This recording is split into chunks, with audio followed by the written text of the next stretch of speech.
चढ़ते कुआर आईली अरे बेटा के दुआर आईली कि जागल भगिया हमार हो अरे कि धीरे धीरे डोली से उतारू रे मलिनिया माई मोरा बारी सुकाबार हो माई मोरा बारी सुकाबार हो कि चढ़त कुआर आईली बेटा के दुआर आईली चढ़त कुआर आईली बेटा के दुआर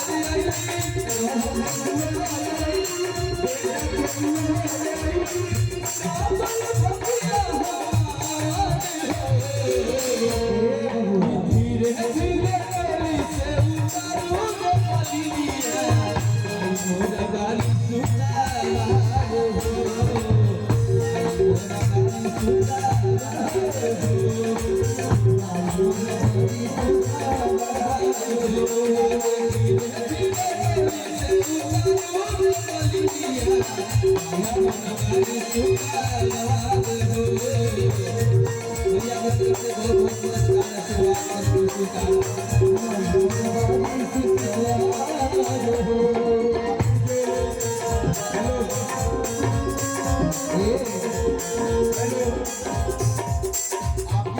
सुकाबार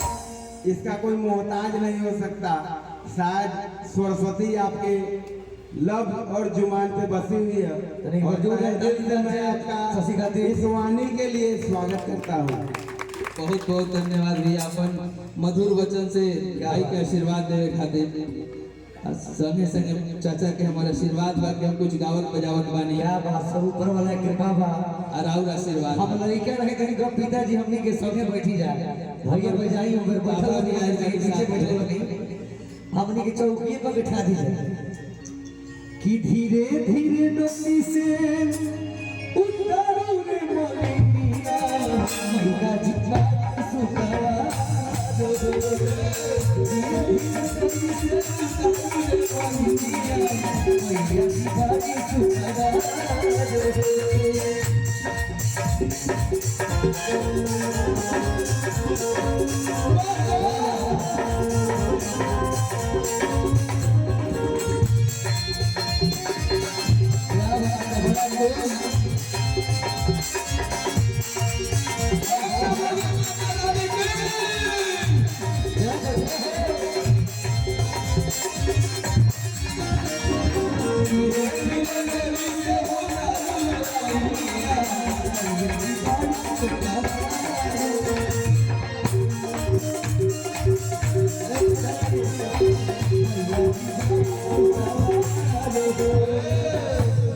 भाव लगल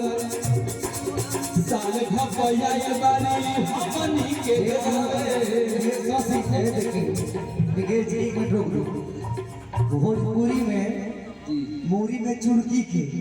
अब भोजपुरी गीत में पुराना घर में घुरकी के हाँ माथा में के चुरकी के काले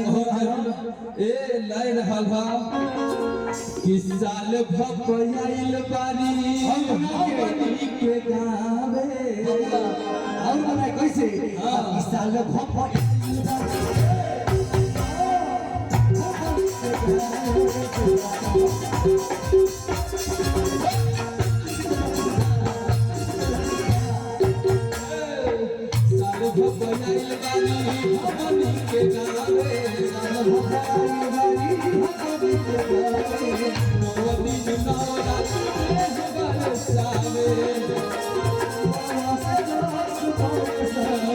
लाल चुनरिया ओही है मयरिया लाल चुनरिया ओही है मयरिया बाटे हम लोटया शशि बाबू ऐसे ना भाई लोग चुपचाप बैठल बा भाई तो हम चाहे कि जोश में दोनों हाथ उठावा लोग ओकरा बाद एकदम मधुर जो लाइन बाई गीत के जो मेन लाइन बा ओकरा के हमनी के गावल एकदम नाच के झूम के गोरी गोरी गोरी भैया कहे के बाद दम मैया रानी के कि धीरे धीरे पौआ पखरूर मलिया माई मोरा पारी सुका